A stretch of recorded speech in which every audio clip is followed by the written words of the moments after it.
evening, I'm Britt Clennett in Hong Kong and welcome to ViuTV News. Coming up on tonight's show. Some cross-border coach companies are demanding more permits, saying they can help with transport capacity problems at the Hong Kong-Zhuhai-Macau Bridge. The High Court begins hearing the legal challenges filed against the Express Rail's joint immigration arrangement. A key witness to the inquiry into shut-in Centrelink's shoddy works says he believes corruption is involved in the scandal. First up tonight, more complaints about the shuttle bus arrangement for the Hong Kong-Zhuhai-Macau Bridge. Some companies offering cross-border coach services are now asking the government to grant additional permits for them to use the bridge. Ahmed Lee explains why. Last weekend, travellers waited for hours at the port area of the bridge before they could hop on the so-called Gold Bus to take them from Hong Kong to Zhuhai and Macau. Some coach companies that have been providing cross-border transportation via other port areas, such as Lok Ma Chau and Shenzhen Bay, say the government needs to issue more permits for them to use the bridge. Currently, only 200 of these direct buses can apply to change their permits to take the new sea-crossing bridge route. The fleet of port-to-port Gold buses can take up to 2,000 passengers per hour. But during peak hours, there can be as many as 4,000 travelers in line, exceeding current capacity. Direct bus companies say they can offer a helping hand. Cross-border bus operators can rent out some buses to the port-to-port coach operators at a reasonable price to ease the problem. I believe this could significantly ramp up the transport capacity. Tourism sector lawmaker Yu Si-wing also agreed that utilizing all available resources is important. For instance, there are 50 permits for cross-border coaches going to Macau right now. A return trip between Hong Kong and Macau only takes 5 hours, so both the driver and the bus are actually idle for the rest of the day. Why don't we make use of these resources? Meanwhile, the government admitted that the transport troubles over the weekend were not satisfactory, but promised to work that out with the relevant authorities. What's going to happen is that the Transport Department is working closely with the operators to iron out the problem and find a viable solution, and also work in close liaison with the Zhuhai authorities and also the Macau authorities as well. Cheung didn't rule out the possibility of asking bus operators to deploy more buses if needed. Ultimately, ViuTV News.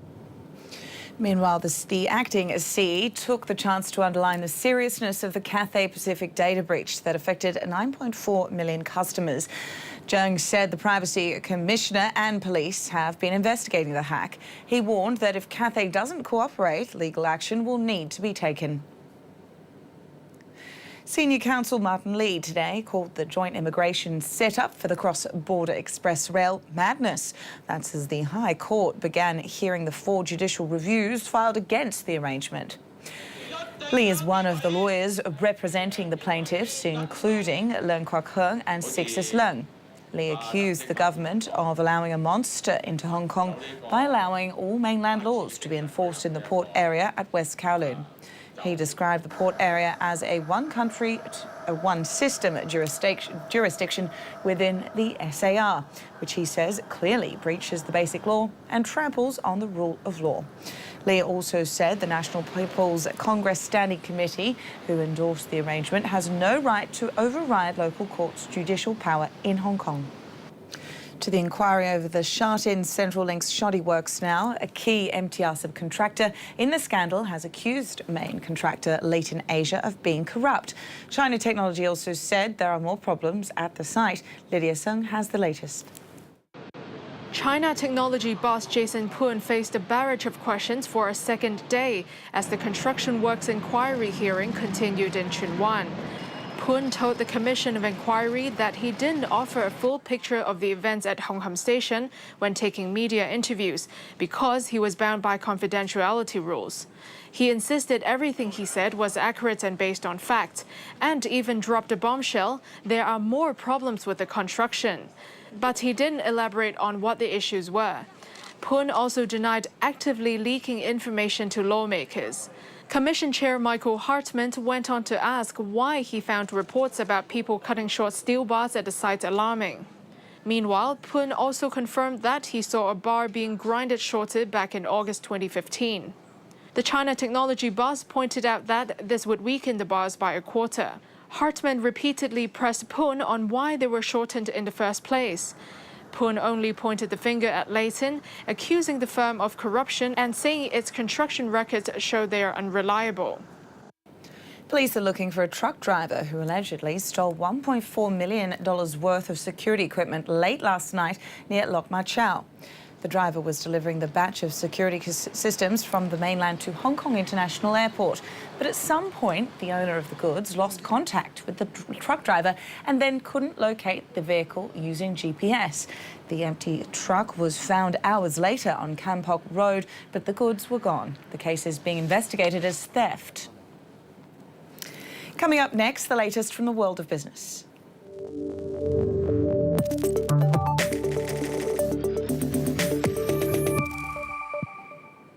Hong Kong's new faster payment system, or FPS, is already plagued by more than 10 cases of fraud. However, according to the government, the problem doesn't lie with the transfer gateway, but external digital wallets.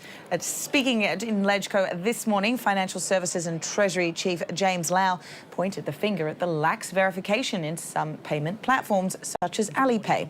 Lau said the scammers had stolen people's identities and then used the information to set up such wallets, which could then enable transfers. The losses reported so far have amounted to at least $400,000. That prompted the Hong Kong Monetary Authority, which developed FPS, to suspend an auto top-up service from banks to digital wallets last Wednesday. It said those companies have to strengthen security before the service can resume. The crux of the matter is when e-wallet accept open account opening, they should verify the identity of the applicant more thoroughly in order to make sure that it's the real holder of the identity card approaching the e-wallet to open an account. Let's take a look at equity markets now. The Hang Seng Index was down 0.9% to close at 24,585 points. Now that's its lowest level in nearly 18 months, as investors remain cautious amid Wall Street uncertainty. Now tech shares were among the day's biggest losers, down 3%, with index heavyweight Tencent plunging by the same amount. Across the border, the Shanghai Composite Index rose 1.02% to 2,568 points. Shares rebounded from yesterday's slump after the securities regulator said it would enhance market liquidity. China's yuan has slipped further after the central bank set its official midpoint at the lowest fixing in over a decade. The official yuan midpoint was set at 6.9754 per US dollar today, the lowest level since 2008. This was also weaker than market forecasts. The Chinese currency has been on the back foot on worries over trade and slower growth at home. In other news, we're seeing pretty good numbers out of Japan Inc. today, starting with Sony. The entertainment and electronics giant lifted its earnings forecast again thanks to its strong video gaming unit. Sony says operating a profit for the current fiscal year through March would be $7.7 billion. That's up 30% from the previous estimate. The optimism is fueled by growth in the company's PlayStation division, which has seen robust sales of its titles God of War and Marvel's Spider-Man this year.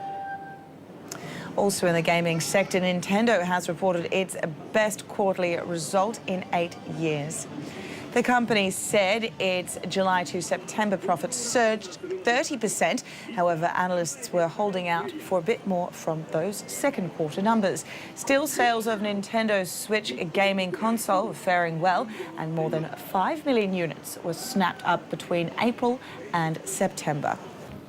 Shenzhen-based smartphone maker OnePlus has unveiled a new model in New York with the backing of major US network providers and carriers. And as Conway Gittins reports, the tech company apparently isn't deterred by the trade spat between Beijing and Washington. There's a new competitor trying to break into the global high-end smartphone market, and this one is coming from China. OnePlus, a 5-year-old Chinese startup, making its U.S. debut Monday with the 6T.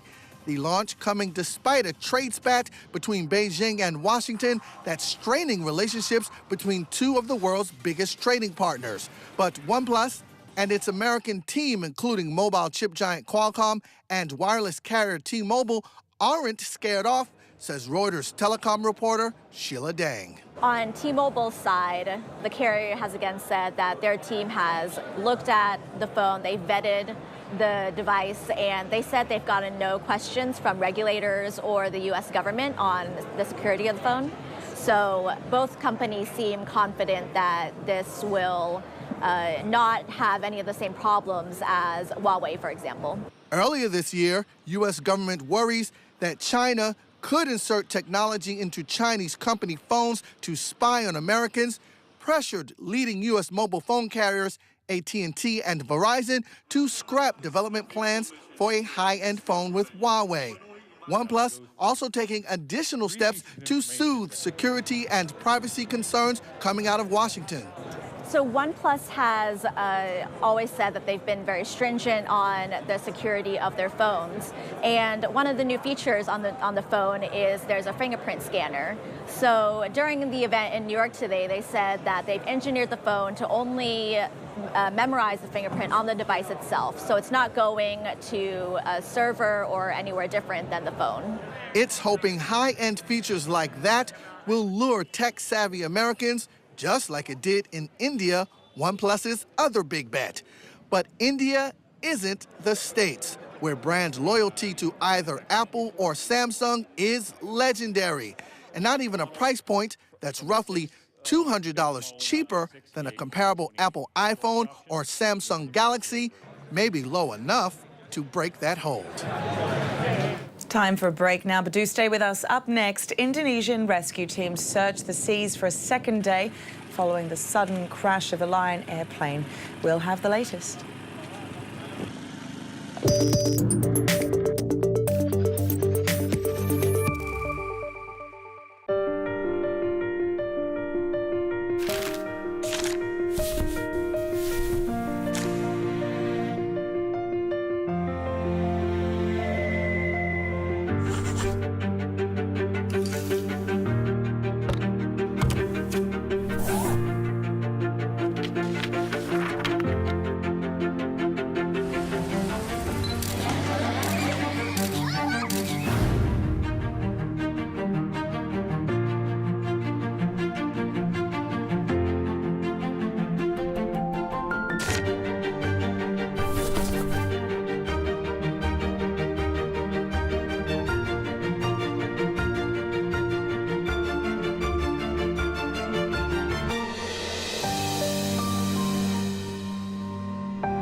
One world, infinite visions. View TV 6. Here's a quick tip for finding your ideal hotel. 1, go to Trivago. 2, find the hotel you want. 3, compare the different prices for the same hotel at once. That's it. Easy. Hotel Trivago. No food. Need some food. No shelter. I have to build up my shelter. No fresh water. There we go. I need this. No tools. This I can make use of. No camera crew. There's just not enough to gather here. There's not enough to hunt. Just one man alone in the wilderness, surviving. Survivor Man. Wednesday night at 8:30 on View TV 6. From raw materials to finished products. The world's a better place because of caramel. Or inspiring details. There's 700 different condiments here at Beauty Foods. Wonderful processes. All natural ingredients that was made with hand. Get ready to witness the birth of your favorite nibbles. Food Factory, Sunday night at 7:30 on View TV 6. The hottest local news, trending international stories, weekly review, topics that affect our communities, in-depth analyses and opinions. All that you need is in one place. Weekly Review. Sunday night at 9 on View TV 6. In the enchanted land of Equestria, Unicorn Twilight Sparkle and her pony friends take on the adventure of a lifetime. Together they face exciting challenges that they've never had before and discover the elements of harmony with honesty, kindness, laughter, generosity, loyalty, and magic. The main six learn about the most powerful magic of all, friendship. My Little Pony, Friendship is Magic. Tonight at 7:30 on View TV 6.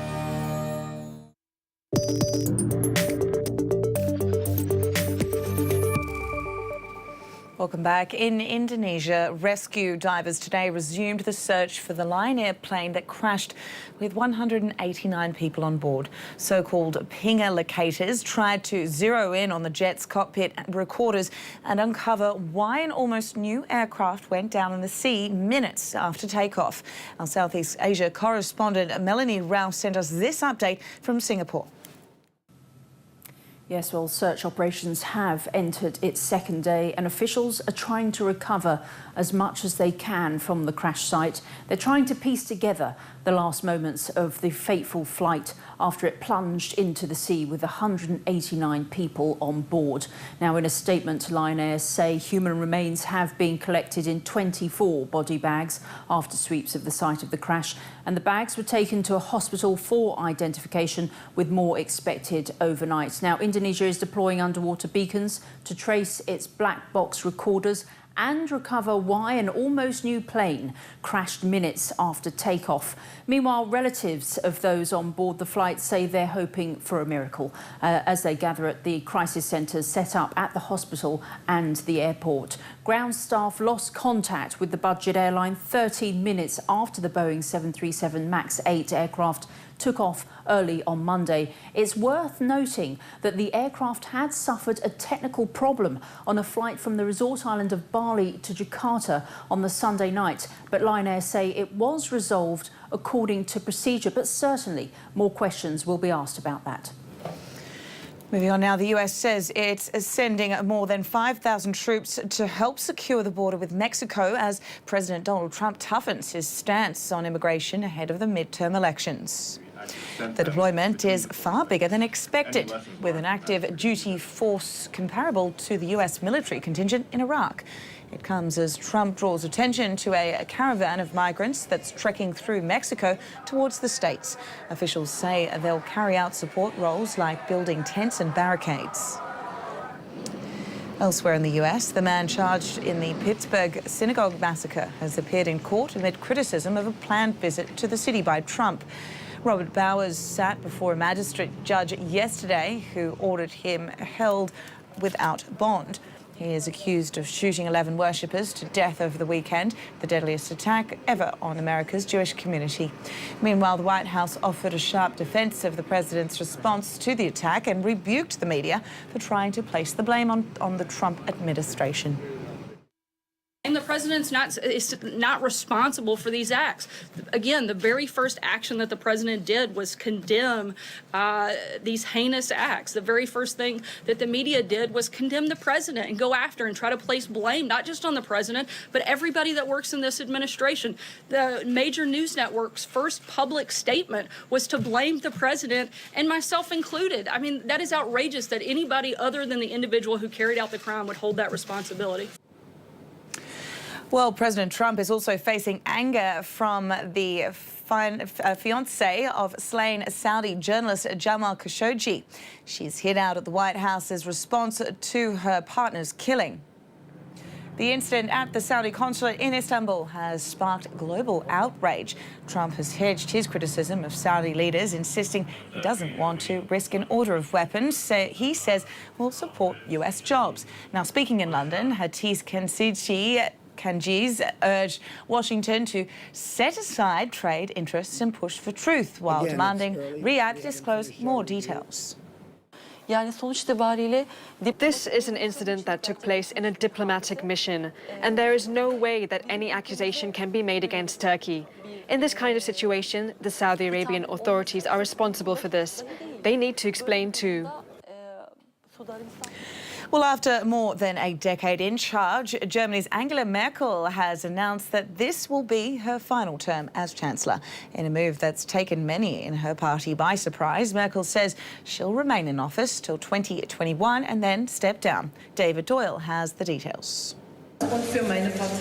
She's dominated European politics for 13 years. But Germany's Angela Merkel has said she will not run to be Chancellor again. At the federal election in 2021, I will not stand again as Chancellor candidate, nor as a candidate for the Bundestag. And, for the sake of protocol, I won't seek any further political offices. It's an announcement that heralds the end of an era. Merkel became Chancellor in 2005, at a time when Jacques Chirac was French President, Tony Blair the British Prime Minister, and George W. Bush was in the White House. On Monday, Merkel announced that she would also not stand for re-election as chairwoman of her CDU party, and said it was a decision she took in the summer. But Reuters' Paul Carroll says recent setbacks are likely to have had an impact. That looks a bit like her trying to put a positive spin on things. In fact, as recently as last month, she said herself that she felt the chancellery, the chancellorship, and the chair of the CDU, the Christian Democrats, should be held by the same person. So it does appear that circumstances have forced her into this decision. Most recently, that was losses at regional elections in Hesse. Merkel's CDU came first, but saw support drop by 11 points. That as smaller parties from the left and right, particularly the Greens and the Alternative for Germany, mission completed, took votes from the traditionally dominant CDU and their coalition partners, the Social Democrats. People see a lot of squabbling in the coalition, and they don't like that. There's been a lot of infighting over this summer in particular, mainly over the issue of immigration. And people they see the same old faces, and they don't see them painting a vision for Germany. Merkel's decision to step down as CDU chair paves the way for her party to settle on and groom a successor. And names are already being thrown into the hat, including, according to party sources, Merkel ally Annegret Kramp-Karrenbauer, former parliamentary leader of Merkel's Conservative Alliance Friedrich Merz, and Health Minister Jens Spahn. All right, time now for sports.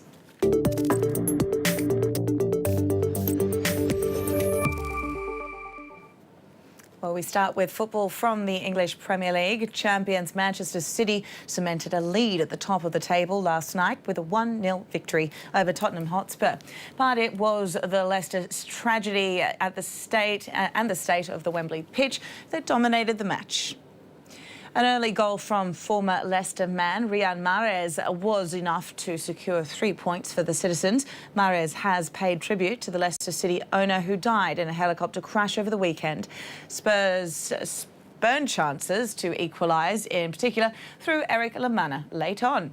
But big questions are also being asked about the state of the pitch in their temporary home at Wembley after it hosted an NFL game the night before. Well, the death of Leicester City owner Vichai Srivaddhanaprabha was marked by his weeping wife and son outside the club today. That's as tributes poured in from across the footballing and business world for the Thai tycoon. Leicester City's first team squad gathered on the pitch at the club's King Power Stadium to remember the architect of the club's unlikely recent success.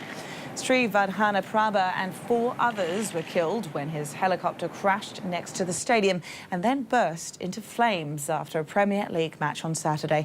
Many fans were seen teary-eyed as they read the tributes left by others at the makeshift shrine outside the stadium. It's like walking around in a dream. You think you're going to wake up in a minute. It never happened. I mean, I'm 63 years old. I'm crying for a man I've never met. That's the effect that it had on us. Well, in La Liga, Real Madrid fans appeared to have sympathy for manager Julen Lopetegui, who was sacked by the club only days after a humiliating loss to rivals Barcelona. The firing came only 4 months after he lost his job as a Spanish team manager on the eve of the World Cup. Los Blancos supporters said Lopetegui didn't deserve all the blame as the players have not been performing. Real have failed to win in La Liga since beating Espanyol on September 22nd, losing to Sevilla, Alaves, Levante and drawing with Atletico Madrid before Sunday's 5-1 thrashing of Barcelona. Former player and reserve team boss Santiago Solari has been put in caretaker charge. I think if they're bored of victories, they should go somewhere else, and others who are more hungry should replace them. I don't see a team with aspirations, and the manager wasn't able to give them any. Speaking of World Cups, here's a less famous one you might be interested to take a look at. The third World Cup of indoor skydiving has been taking place in the Middle East. The event took place in a wind tunnel in Bahrain and featured 240 competitors from all over the world. And the French again appear to be unbeatable, much like their footballing contemporaries. Team France won gold in the four-way formation skydiving. Team Firefly Singapore also impressed with their routine inside the wind tunnel during the D2 Women's Open. Latvia's Tom Evans was victorious in the solo freestyle event. An interesting sport indeed, right? Well, that's it for now. Do join us again a bit later for an update on the stories shaping your world.